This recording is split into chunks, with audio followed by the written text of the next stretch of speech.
MWH was hired to co-manage the program with Colorado Springs Utilities, working as part of an integrated program management team. In managing costs from the earliest stage, MWH was able to work with Colorado Springs Utilities in both the planning, the design, the procurement, and the construction management. And it was great to be able to be involved in the value evaluation at all of those key stages. MWH was able to be involved in all the planning, the design, the procurement, and the construction to drive cost and value to the ratepayers.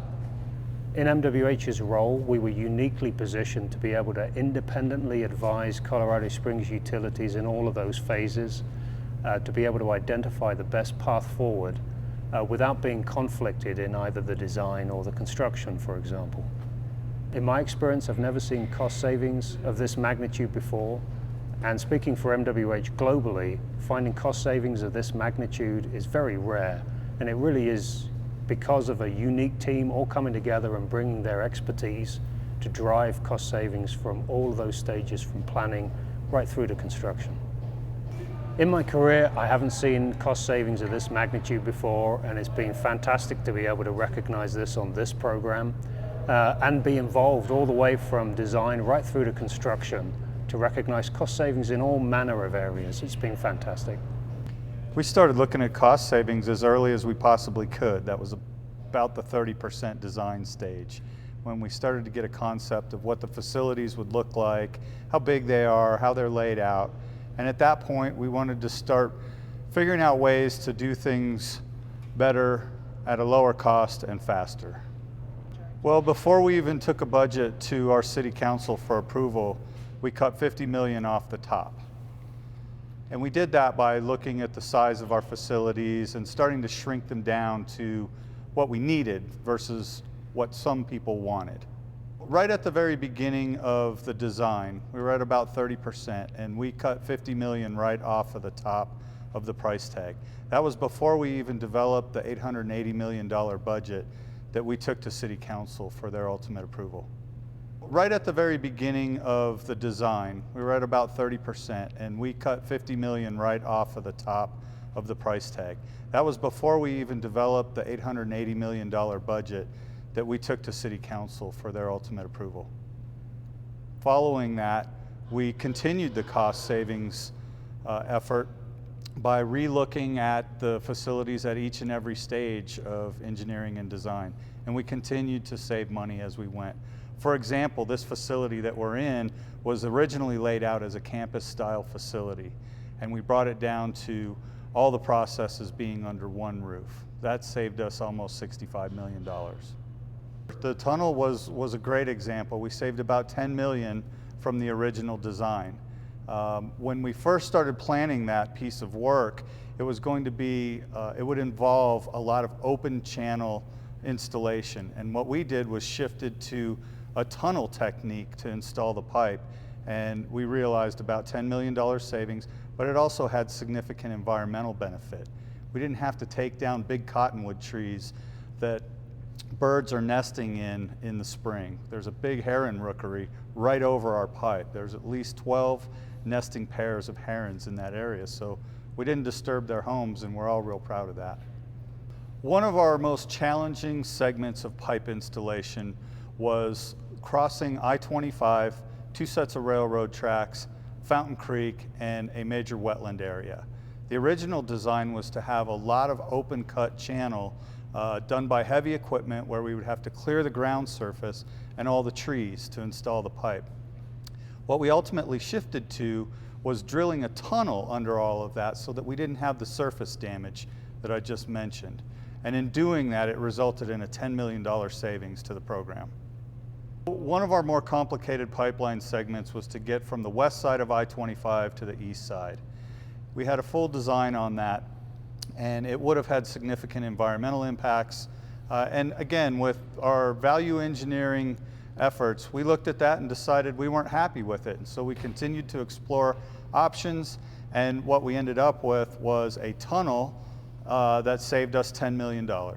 We're building this project on our ratepayers' dollar. This isn't our money, it's their money. And every day we keep that in mind, and we're trying to bring the best value we can at the lowest possible cost. We built this project for our ratepayers with their money. And so every day we keep that in mind, and we try to bring this project in at the lowest possible cost. And we did that. We saved $160 million. We built this project for our ratepayers with their money, and we keep that in mind every day. And we attempt to bring this in at the lowest possible cost. And we did that. We saved them $160 million. We built this project for our customers with their money, and every day we keep that in mind, and we strive to bring it in at the lowest possible cost. And we did that. We saved $160 million. The estimate at completion right now is $825 million, and we're going to be able to save our customers $160 million over the original budget. I personally didn't do it. It was a team effort, and the thing that I did to encourage this is bring really smart people, smart critical thinkers onto my management team, and everybody together worked together to save this money. And it wasn't just about saving money, it was doing things better. You know, thinking through the processes, figuring out the best way to do them, and deliver it at the lowest cost. It's the right thing to do. We've had a saying all the way through the project since this management team took over in '07, it's not our money. We're spending somebody else's money, and there's added responsibility in doing that.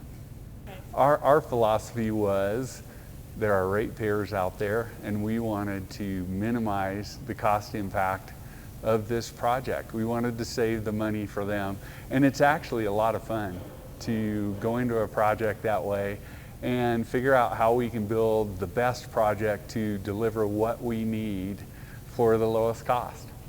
Well, the savings really benefited our customers in one way that they experience every day, and that is in their rates for water service.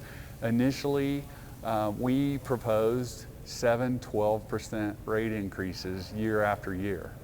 And in the end, we're able to deliver 2 12% rate increases followed by 2 10s. So the cumulative effect is, you know, rates that increased about half of what we originally estimated. I feel like I succeeded. I succeeded in bringing the right people to this program, which is my job. And then allow them the leeway to do the right thing all the way through and use their critical thinking, use their common sense to ask the right questions and to build the right components that we need to build for our customers.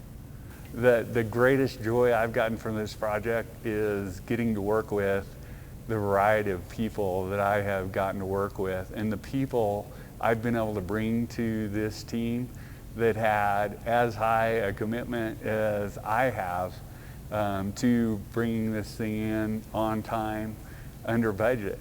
That has been, you know, the job of a lifetime.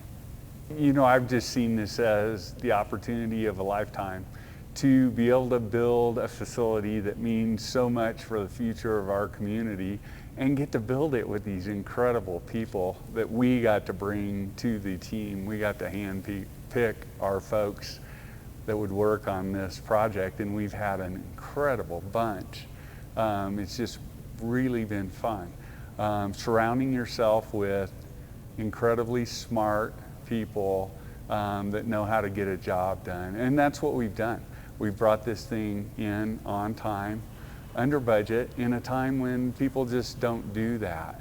But I would, you know, bet you could do any project like this if you got the right people and the right support. That's another piece. We've had tremendous support from our management team, city council, basically everybody involved, the community at large. It's been phenomenal. This was a tremendous investment for Colorado Springs.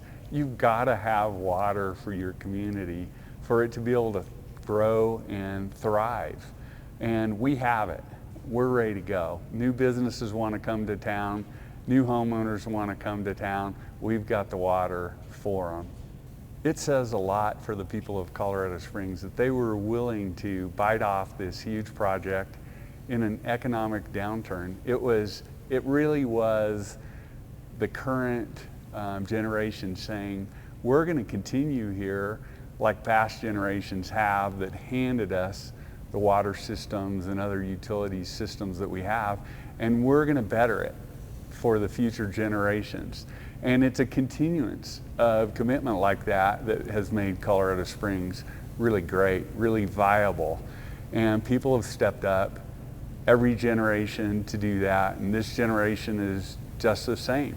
It took quite a commitment, and I'll tell you, as we've planned and built this project, we've felt that commitment from the business leaders, from the politicians, from the community as a whole.